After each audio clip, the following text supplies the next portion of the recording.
আমেরিকার কাছে একটা বোমা আছে। এই বোমার নাম হচ্ছে থার্মোনিউক্লিয়ার বোমা। এটি শুধুমাত্র আমেরিকার কাছে আছে, পৃথিবীর আর কারো কাছে এই বোমা নেই। এই বোমা এতটাই শক্তিশালী যে এই বোমা যদি কোনো দেশের উপর পড়ে, একটা দেশ কোনো কিছু বুঝে ওঠার আগেই সবকিছু পুড়ে ছারখার হয়ে যাবে। অর্থাৎ 100টা পারমাণবিক অস্ত্রের যে ক্ষমতা, একটা থার্মোনিউক্লিয়ার বোমায়ের তার থেকে বেশি ক্ষমতা। এই বোমা অর্জন করেছে 1952 সালে আমেরিকা।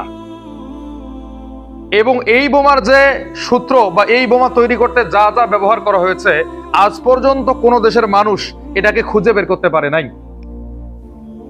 রাশিয়া ইউক্রেন যুদ্ধের মাঝে রাশিয়া যখন বারবার নিউক্লিয়ার বোমার পরীক্ষা চালাচ্ছিল, তখন মার্কিন প্রেসিডেন্ট ডোনাল্ড ট্রাম্প রাশিয়াকে ভয় দেখানোর জন্য এই অস্ত্র আবারও তারা বের করেছে এবং এটা সফল পরীক্ষা চালিয়েছে।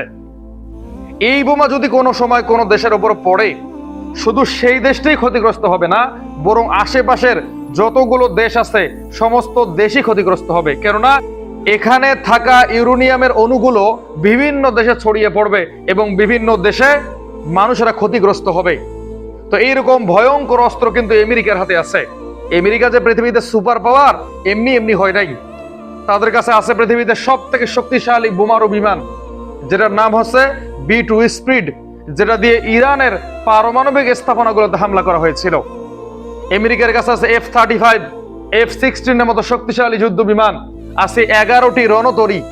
এক একটা রণতরী দিয়ে কয়েকটা দেশের সঙ্গে যুদ্ধ করা সম্ভব। তো আমেরিকা যে 100 বছর ধরে পৃথিবীতে সুপার পাওয়ার, এমনি এমনি না। তাদের অর্থের বল আছে, তাদের সামরিক শক্তি আছে, তারা শিক্ষা দীক্ষায় উন্নত।